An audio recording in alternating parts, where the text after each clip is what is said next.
You guys, hindi ko na pinakita yung pag-isa ko ng aking ginagawang pansit, nilulutong pansit bato. Kaya yan na, igigisa mo lang naman yan. Kaya ito, pansit bato. Naluan ko ng kaunting bihon.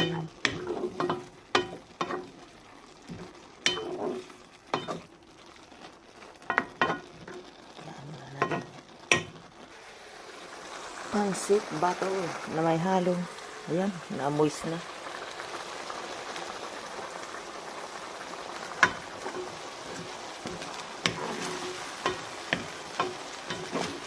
Lutok na yan.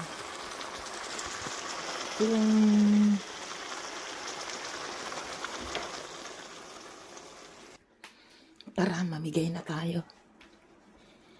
Mamigay tayo ng niluto kong pansit bato.